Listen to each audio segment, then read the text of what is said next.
വഖഫ് ബില്ലിനെതിരെ നടനും TVK അധ്യക്ഷനുമായ വിജയ് സുപ്രീം കോടതിയിൽ. ബില്ല് വിവേചനപരമെന്ന് വിജയ്. മുസ്ലിം ഭരണഘടനാ അവകാശങ്ങളെ ലംഘിക്കുന്നതാണ് ബില്ലെന്നും ഹർജിയിൽ. തമിഴ്നാട് സർക്കാരും DMKയും നേരത്തെ സുപ്രീം കോടതിയെ സമീപിച്ചിരുന്നു. വിവരങ്ങളുമായി VS സനോജ് ചേരുന്നു.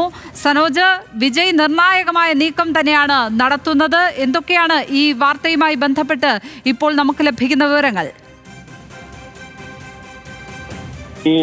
ഇതൊരു രാഷ്ട്രീയ വളരെ സുപ്രധാനമായ ഒരു പൊളിറ്റിക്കൽ മൂവ് എന്ന് തന്നെ പറയേണ്ടി വരും. കാരണം ഒന്ന്, നേരത്തെ തന്നെ വിജയ് ഈ വിഷയത്തിൽ വഖഫിന്റെ പുതിയ ബില്ലുമായി ബന്ധപ്പെട്ട പുതിയ ഭേദഗതികളുമായി ബന്ധപ്പെട്ട വലിയ വിമർശനം വിജയ് പരസ്യമായി തന്നെ കഴിഞ്ഞ ദിവസങ്ങളിൽ ഉന്നയിച്ചിരുന്നു. മറ്റൊന്ന്, 2026 നിയമസഭാ തെരഞ്ഞെടുപ്പ് നടക്കാൻ പോവുകയാണ് തമിഴ്നാടിനെ സംബന്ധിച്ചിടത്തോളം. അതുകൊണ്ട് തന്നെ ഏറ്റവും പ്രധാനപ്പെട്ട രണ്ട് പാർട്ടികൾ എന്ന തരത്തിലേക്ക് DMKയുടെയും തമിഴക വെട്രിക്കഴകത്തിന്റെയും പോരാട്ടത്തിലേക്ക് മാറും. മറ്റൊന്ന്, ADMK BJPയുമായുള്ള അലയൻസ് പ്രഖ്യാപിച്ചിരിക്കുന്നു. ഈ സമയത്ത് വളരെ കൃത്യമായ രാഷ്ട്രീയ ഒരു കാലാവസ്ഥ എന്ന് പറയാവുന്ന സമയത്ത് വഖഫിന്റെ പുതിയ ഭേദഗതിയുമായി ബന്ധപ്പെട്ട് പുതിയ ബില്ലിനെ കുറിച്ചുള്ള നിലപാട് വിജയ് നിയമപരമായി തന്നെ ആ നിലപാട് പ്രഖ്യാപിച്ചിരിക്കുന്നു എന്ന് പറയേണ്ടി വരും. നേരത്തെ തന്നെ നിരവധി സംഘടനകൾ, മുസ്ലിം ലീഗ് ഉൾപ്പെടെ, അല്ലെങ്കിൽ ആസാദ് സമാജ് പാർട്ടി ഉൾപ്പെടെ, കോൺഗ്രസ് അടക്കം, അല്ലെങ്കിൽ അസദുദ്ദീൻ ഒവൈസിയുടെ പാർട്ടി ഉൾപ്പെടെയുള്ള നിരവധി രാഷ്ട്രീയ പാർട്ടികളും മറ്റ് സംഘടനകളും സുപ്രീം കോടതിയെ ഈ ബില്ലുമായി ബന്ധപ്പെട്ട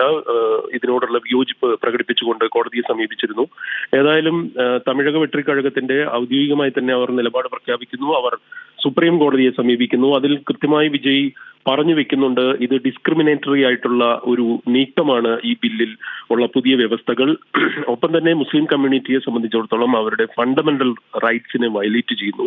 അതായത് ഭരണഘടനാപരമായ അവരുടെ അവകാശത്തെ ലംഘിക്കുന്ന തരത്തിലേക്കുള്ള നീക്കം BJP കേന്ദ്ര സർക്കാർ നടത്തിയിരിക്കുന്നു ഈ ബില്ലിന്റെ ഭേദഗതിയിലൂടെ എന്ന് തന്നെ കൃത്യമായി പറഞ്ഞുകൊണ്ട് വിജയ് സുപ്രീം കോടതിയെ സമീപിച്ചിരിക്കുന്നു. ഏതായാലും നിരവധി അപേക്ഷകൾ, നിരവധി ഹർജികൾ ഈ വിഷയത്തിലുണ്ട്. മറ്റൊന്ന്, വലിയ രീതിയിലുള്ള രാഷ്ട്രീയ പോരാട്ടം തമിഴകത്തെ സംബന്ധിച്ചിടത്തോളം നടക്കാൻ പോകുന്ന ഒരു സമയം കൂടിയാണ്. ഈ രണ്ട് പ്രത്യേകതകൾ ഉൾക്കൊള്ളുന്നതാണ് ഇപ്പോഴത്തെ ഒരു വിജയിന്റെ നീക്കം എന്ന് തന്നെ പറയേണ്ടി വരും.